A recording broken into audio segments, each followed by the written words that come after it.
यह रही एक लंबी रोमांस, सस्पेंस और थ्रिल से भरपूर कहानी, मोहब्बत का जाल, एक पाखंडी बाबा की सच्चाई। पूरी कहानी गांव की पृष्ठभूमि में रची बसी, भावनात्मक, रोमांटिक और रहस्य से भरपूर है। उत्तर प्रदेश के एक छोटे से गांव शिवपुर में अमन चैन से जिंदगी गुजर रही थी। गांव के लोग सीधे साधे, पर एक कमी थी, शिक्षा और जागरूकता की। इसी का फायदा उठाने एक दिन आया बाबा राधे तपस्वी। ऊंचे कद का, लंबे जटाजूट बाल, चमकदार आंखें और जिह्वा पर मीठे बोल। उसने गांव के बाहर एक आश्रम बनवाया जिसमें सिर्फ महिलाएं पूजा पाठ कर सकती थी। उसका दावा था, मुझे देवी ने आदेश दिया है, जिन स्त्रियों का जीवन दुख और पीड़ा से भरा है, उनके लिए मैं मोक्ष का माध्यम हूं। धीरे धीरे गांव की महिलाएं उसकी भक्त बन गई, लेकिन सबसे अधिक प्रभावित हुई गुड़िया। गुड़िया 26 वर्षीय सुंदर लेकिन उदास आंखों वाली महिला थी। उसका पति रमेश ट्रक ड्राइवर था, महीनों बाहर रहता और जब आता तो गालियां, मार और ताने देता। गुड़िया के जीवन में प्रेम नाम की कोई चीज नहीं बची थी। वह सिर्फ सांस ले रही थी, जी नहीं रही थी। एक दिन सहेली पार्वती उसे आश्रम ले गई। बाबा ने गुड़िया को पहली बार देखा तो उसकी आंखों में एक शिकार की चमक आ गई।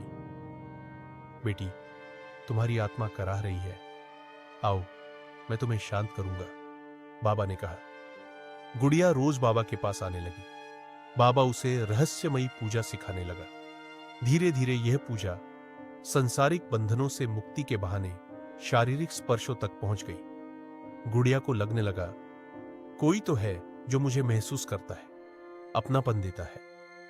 उसने बाबा के लिए श्रृंगार करना शुरू किया। चुपचाप पति के बिस्तर से हटकर बाबा के सपनों में जीने लगी। एक दिन बाबा ने कहा, तुम्हारा पति तुम्हारे लायक नहीं, अगर चाहो तो मैं तुम्हारा भाग्य बदल सकता हूं। गुड़िया का देवर शिवा, जो शहर में नौकरी करता था, छुट्टी में गांव लौटा। वह शुरू से बाबा के खिलाफ था, लेकिन अब गांव में उसके खिलाफ बोलना गुनाह हो गया था। शिवा ने देखा कि गुड़िया अजीब सी हो गई है। सज धज कर आश्रम जाना, देर तक लौटना, अकेले में मुस्कुराना।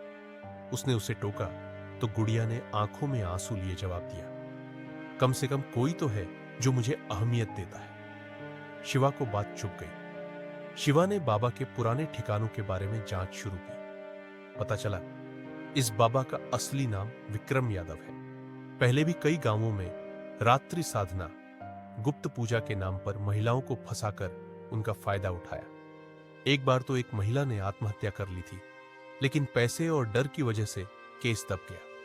इधर गुड़िया बाबा के और करीब होती जा रही थी। एक रात बाबा ने कहा, अब वक्त आ गया है पूर्ण समर्पण का, देवी प्रसन्न होंगी। बाबा ने पूर्णमासी की रात पर गुड़िया को अपने निजी कक्ष में बुलाया।